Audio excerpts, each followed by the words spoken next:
தீபாவளி நெருங்கி வரும் நிலையில் பட்டாசு விற்பனை களை கட்டியுள்ளது. இந்த வருடம் தீபாவளியில் குழந்தைகளுக்காக உருவாக்கப்பட்டிருக்கும் பிரத்யேக பட்டாசுகளின் வகைகள் என்னென்ன பார்க்கலாம் விரிவாக.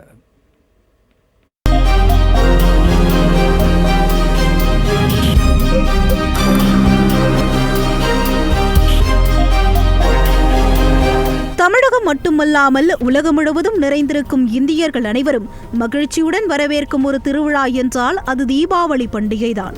அப்படியான திருவிழாவில் முக்கியமானது புத்தாடைகளும் பட்டாசுகளும். அந்த வகையில் இந்த வருடம் குழந்தைகளின் பாதுகாப்பை கருத்தில் கொண்டு சிவகாசியில் தயாரான புதுரக பட்டாசுகளின் அணிவகுப்பை காணலாம். சிவகாசியை சுற்றி 1500க்கும் மேற்பட்ட பட்டாசு தொழிற்சாலைகளில் பட்டாசு உற்பத்தி நடைபெறுகிறது. பேரியம் நைட்ரேட்டுக்கு தடை, சரவெடி உற்பத்திக்கு தடை என பட்டாசு தொழிலுக்கு பல நெருக்கடிகள் வந்தாலும் கூட வருடத்திற்கு ஒரு நாள் கொண்டாடப்படும் தீபாவளிக்கு சிவகாசியின் பட்டாசுகளுக்கு தனி வரவேற்புண்டு. தற்போது அதை பறைசாற்றும் விதமாக சிவகாசியில் அனைத்து கடைகளிலும் பட்டாசு வாங்க விற்பனையாளர்களும் வாடிக்கையாளர்களும் முண்டியடித்துக் கொண்டிருக்கின்றனர். பட்டாசு உற்பத்தியின் தாயகமாக திகழும் சிவகாசியில் உள்ளூர் வெளியூர் ஆட்கள் மட்டுமின்றி வெளி மாநிலத்தவர்களும் முகாமிட்டு பட்டாசுகளை வாங்கி செல்கின்றனர்.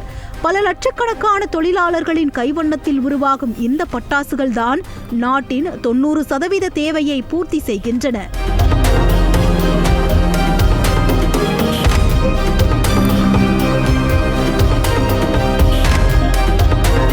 வெளிநாடுகளில் பட்டாசுகளும் அவ்வப்போது ஊடுருவதால் சிவகாசியின் பட்டாசுகளை சிலர் உதாசனப்படுத்துவதோடு விலையை காரணம் காட்டி தட்டி கழிப்பதாகவும் சொல்லப்படுகிறது.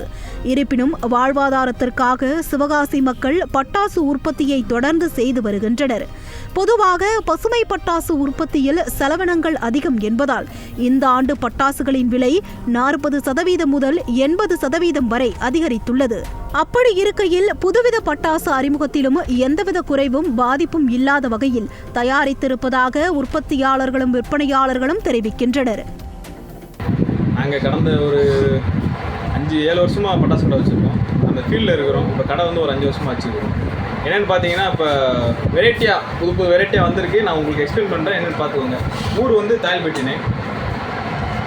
இது வந்து கதாயி, அதாவது எப்படின்னா சின்ன பசங்க வெரைட்டியாக விரும்புகிறாங்க. அது தகுந்த நாங்கள் பட்டாசும் வெரைட்டியாக கொடுத்தா தான் சேல்ஸும் கொஞ்சம் அதிகமாக இருக்குது. அதை டார்கெட் பண்ணி ஒரு 250 வெரைட்டி இருக்குது. ஆனால் புது வெரைட்டி வந்து ஒரு 10-15 தான் இருக்குது. குறிப்பாக இந்த வருடம் தீபாவளியை கொண்டாட பீட்சா, வாட்டர்மெலன், ஓரியோ பிஸ்கெட் உள்ளிட்ட உணவுப் பொருட்களை நினைவுபடுத்தும் வகையில் பட்டாசுகளும், குழந்தைகளுக்காக கதாயம், வேல், கிட்டார், சிலிண்டர் பாம், தார் சுத்தியல், பேருந்து, கார், புதுவகையான பென்சில் வெடி உட்பட 30க்கும் மேற்பட்ட பல புதுரக பட்டாசுகள் விற்பனைக்கு வந்துள்ளன. பசுமை பட்டாசு உற்பத்தியை அரசு ஊக்குவிப்பதால் இந்த ஆண்டு பாதுகாப்பான தீபாவளியை கொண்டாடும் வகையில் குழந்தைகள், சிறுவர் சிறுமிகளை கவரும் வகையிலேயே பலவிதமான பட்டாசுகள் தயாரிக்கப்பட்டுள்ளன. குறிப்பாக பென்சில் வெடிகளும் கூட துப்பாக்கி வடிவில் குழந்தைகளை கவரும் விதம் உருவாக்கப்பட்டுள்ளது. நிச்சயம் விற்பனையை அதிகரிக்கும் என வியாபாரிகள் நம்பிக்கை தெரிவித்தனர். இருந்தாலும் கூட சீன பட்டாசுகளும் விற்பனையில் ஊடுருவதால் சிவகாசி மக்களின் வாழ்வாதாரம் பாதிக்கப்படுவதாக வியாபாரிகள் வேதனை தெரிவிக்கின்றனர்.